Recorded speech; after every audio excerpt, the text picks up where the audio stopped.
കേരള സംഗീത നാടക അക്കാദമിയുടെ സംഗീതോത്സവത്തിന്റെ ഭാഗമായി വടകര മുനിസിപ്പൽ പാർക്കിൽ സംഗീത കച്ചേരി സംഘടിപ്പിച്ചു. പരിപാടി അക്കാദമി സെക്രട്ടറി കരിവള്ളൂർ മുരളി ഉദ്ഘാടനം ചെയ്തു.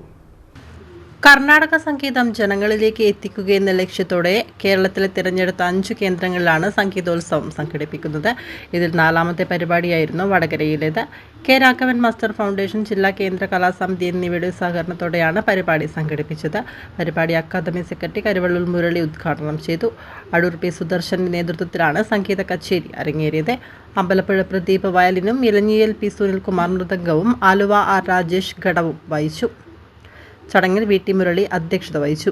Harippad K P N Pillai വിശിഷ്ടാതിഥിയായി പങ്കെടുത്തു. നഗരസഭാ chairperson K P Bindu Adoor P സുദർശനെ ആദരിച്ചു.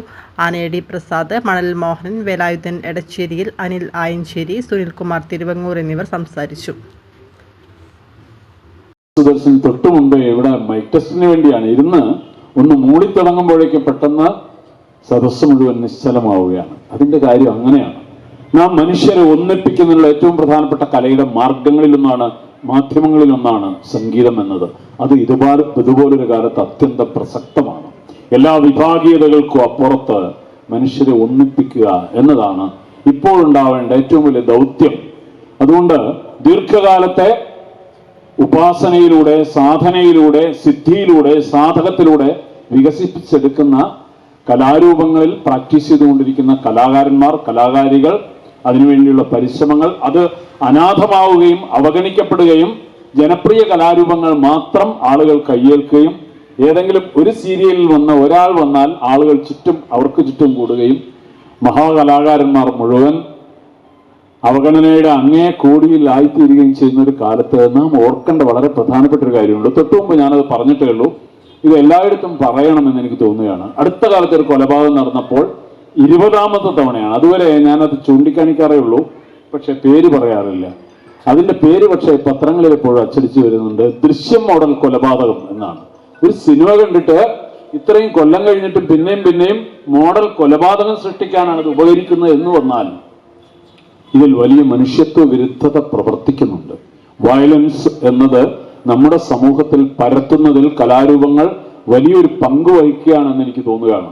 ഞാൻ തൃശ്ശൂരിൽ നിന്നാണ് ഇന്ന് സഞ്ചരിച്ച് 3-4 പരിപാടികൾ പങ്കെടുത്ത ശേഷം ഇവിടെ എത്തിയത്. വരുന്ന വഴി മുഴുവൻ കാണുന്ന ഒരു പോസ്റ്റർ, സിനിമയുടെ പോസ്റ്ററാണ്. പക്ഷെ അറിയാതെ കണ്ണ് അതിലുടക്കുമ്പോൾ കാണുന്നത് മറ്റൊരു കാഴ്ചയാണ്. ഒരു മനുഷ്യന്റെ മുഖമാണ്, വായയാണ് കാണിക്കുന്നത്. അതൊരു കത്തി കടിച്ചു പിടിച്ചിരിക്കുകയാണ്. അതിൽ നിന്ന് ചോരയിറ്റുകയാണ്. അത് ബീഫ് ഇറച്ചിക്ക് വേണ്ടി പോത്തിന് വെട്ടുമ്പോഴുള്ള ചോരയോ ചിക്കന്റെ ചോരയോ ഒന്നുമല്ല, മറിച്ച് മനുഷ്യരക്തം വായിൽ നിന്ന് ഒഴുകുന്ന, വായിൽ ഒരു കത്തി കടിച്ചു പിടിക്കുന്ന ഒരു രൂപവുമായി ഒരു ചലച്ചിത്രം പുറത്തിറങ്ങുന്നു എന്നല്ല, അതിന്റെ കുട്ടികൾ പോലും കാണുന്ന വിധം ചുവരുകളിൽ മുഴുവൻ ആ ചിത്രങ്ങൾ ഇങ്ങനെ പരക്കുകയാണ്. ഇത് ഏതുതരം മെസ്സേജാണ് നമ്മുടെ സമൂഹത്തിന് നൽകിക്കൊണ്ടിരിക്കുക? ഞാൻ തൊട്ടുമുമ്പ് കൂടെ ഓർമ്മിപ്പിച്ചു, തൃശ്ശൂരിലെ ന്യൂ ഇയറിന് 2 കുട്ടികളിരിക്കുകയാണ്. 14 വയസ്സും 15 വയസ്സാണ് കുട്ടികൾക്ക്. ഒരാൾ വന്നു നിന്നിട്ട് ഇത് ഞാനിരിക്കുന്ന സ്ഥലമാണ്, ഇവിടുന്ന് മാറണം എന്ന് പറഞ്ഞു. മാറുന്നില്ല എന്ന് കാണുന്ന ഉടനെ അയാൾ ഒരു കത്തിയെടുത്തൊന്ന് വീശി. അപ്പോൾ ഈ 14-15 വയസ്സുള്ള കുട്ടികൾ അവരുടെ കയ്യിലുള്ള കത്തിയെടുത്ത് ഉടനെ കുത്തുകയാണ്, ഒറ്റ കുത്തിന് കൊല്ലുകയാണ്. തൃശ്ശൂരിന്റെ ഹാപ്പി ന്യൂ ഇയർ അതായിരുന്നു. തൊട്ടടുത്ത ദിവസം ഒരു കുട്ടിയോട് ഹാപ്പി ന്യൂ ഇയർ എന്ന് ഒരാൾ പറയുന്നു, അയാൾ തിരിച്ചു പറഞ്ഞില്ല, ഒരു കത്തിയെടുത്ത് ഒറ്റ കുത്താണ്.